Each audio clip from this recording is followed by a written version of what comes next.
You watching this video right now can help us achieve that goal. You can bring our vision to fruition. We will give you a personal shout out of gratitude in the upcoming videos.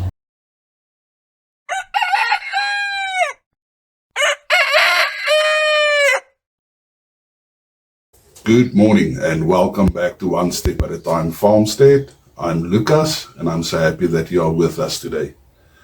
I've made the decision to try and stick to a schedule where I record every Tuesday, Thursday and Saturday, and where I edit and post every Monday, Wednesday and Friday.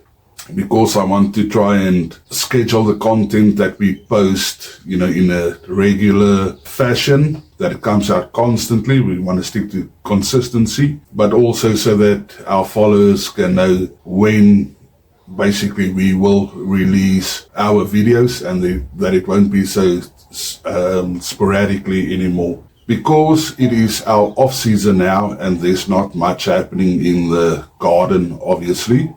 It's winter time, and I actually want to have a chat with you about what we do at this time of year. A bit about our planning that we do, as well as our upcoming goals that we have set for ourselves. Starting over on a new property is both very challenging and very exciting. It is very exciting because one has a blank canvas to start with.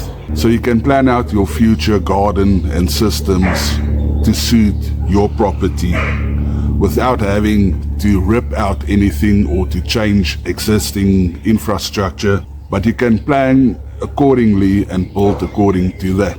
What I mean with blank canvas is that when we moved in here, in the backyard there is nothing except for one shrub that is growing at the back of the wall there. If you look at my planning over here, I drew up our plans on SketchUp on how I want my garden to be done. So here at the back, this is where the shrub is growing. These are two existing, these 1, 2, 3 are 3 existing little garden beds that is in the yard. Only there is a little shrub that was growing or is growing. Here I plan to put in a 3-stage compost bin, and then I've got my 12 raised bed gardens planned out here where I will grow seasonal vegetables.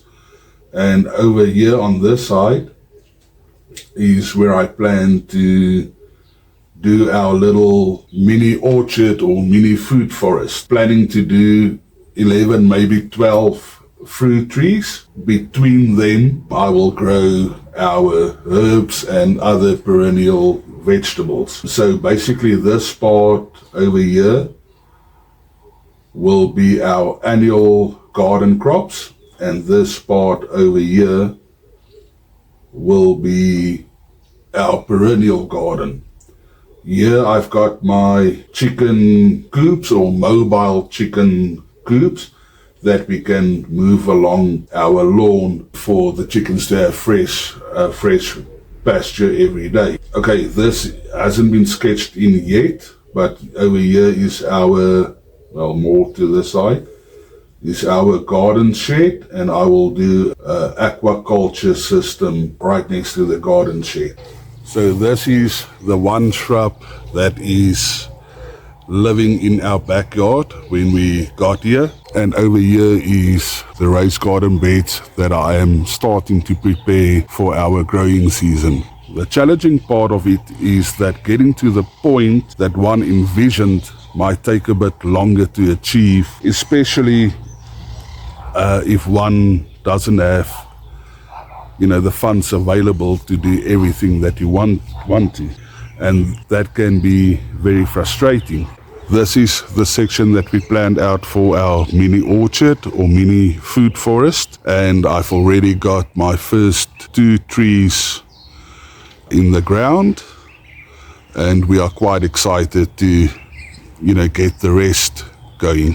When I reach that point of frustration, that things aren't going as quickly as I wished, or the fact that I don't have the funds available to do and implement and buy things quicker to get it done, I remind myself that this isn't just a project that needs to get done, but it is a lifestyle that we are building, and we have the rest of our lives to achieve it.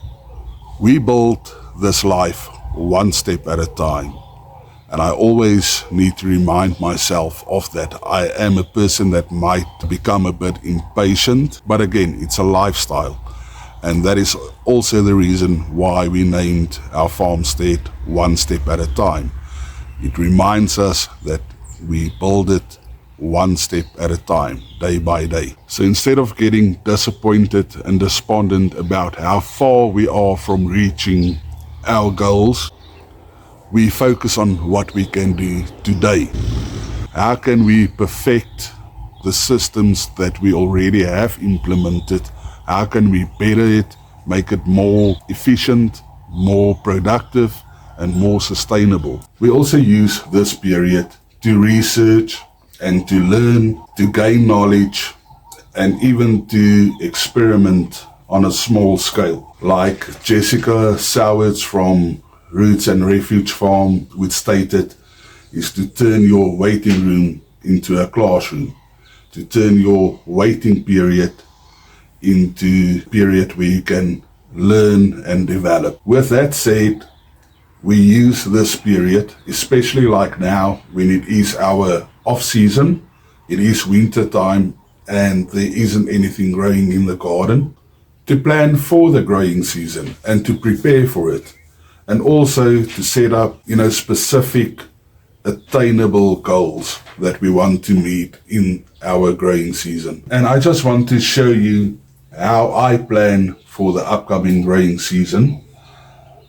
I've got my months, all set out with, if I go to this month, this month I didn't plant anything except for our herbs, but I plan everything that I can grow for this month, what we require as a family, how many plants we require, the period of growing months that the specific crop can grow, and how many plants I need to plant in that specific month. And that gives me the opportunity to plan my beds and how I want to grow seasonally. This coming growing season, I plan to focus highly on seasonal planting. So I planned my garden beds to be sown month to month. I estimated the produce that we consume as a family. Then I determined how many plants of each crop I need to sow in order to get that produce.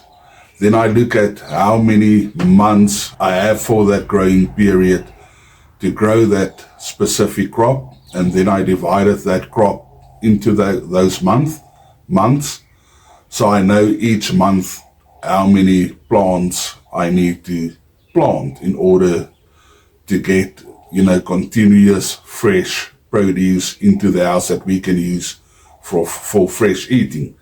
If there is any excess, we will preserve that. And this is also an experiment. So if I maybe planted too little during this growing season, I know how to adjust, for next season. But I've looked at a lot of resources and how the average family consume, that specific produce. And so I worked according, to that as well. We have also set up a goal to transform our front yard into a Saturday garden market.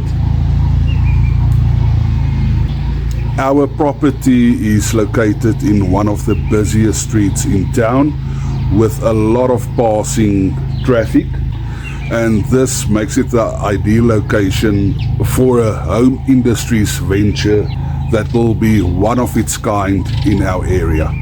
The idea is to utilize all this space that we have available in our front yard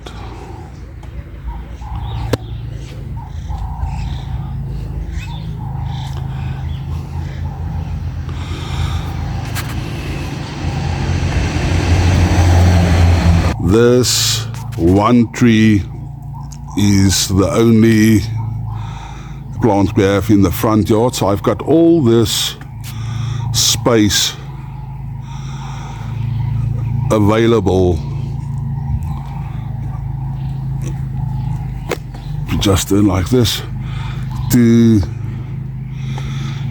create a garden market or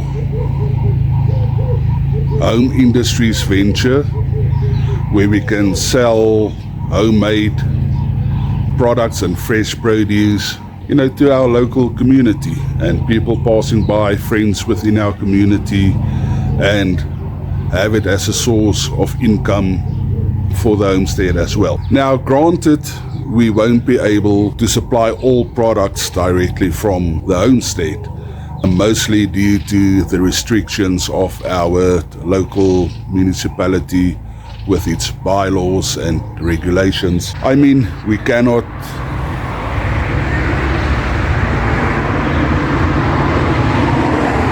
just waiting for cars to pass. I mean, we can't raise our own cattle or sheep or pigs in town, on this homestead. This is an urban homestead. So the municipality laws and restrictions, rules and regulations basically won't allow us to, raise bigger livestock, in city limits in town. Therefore, some products will be sourced from, local reputable farms and outlets that is in accordance to our values and convictions that we will be then selling here. We really want to launch this venture in this upcoming growing season, and we'd ideally like to fund it by the revenue that we generate from our YouTube channel. And this brings us to another more immediate goal, and that is to get our channel monetized. And we can only do it with your help. But according to YouTube analytics, only 26.8% of the views we got is from subscribers, and a whopping 73.3% is from non-subscribers. So our immediate goal right now is to reach 1,000 subscribers within the next 12 weeks. You watching this video right now can help us achieve that goal. You can bring our vision to fruition. So we humbly ask you to hit the subscribe button and to share this video with your family and friends and like-minded people within your community. Please help us achieve our dreams. It doesn't cost you a cent. It doesn't cost you a cent, but it makes a huge difference to us, at least in propelling us into the right direction. It gives us a push start that you can't imagine. And your subscription might be the one that actually makes a difference in our lives. And if you subscribe to our channel or share this video and mention it in the comment section, we will give you a personal shout out of gratitude in the upcoming videos. We thank you for your kindness and for your loyalty and your willingness to help us in achieving our goals. We thank you very much. We love you and we appreciate you, and we'll see you in the next one. Goodbye.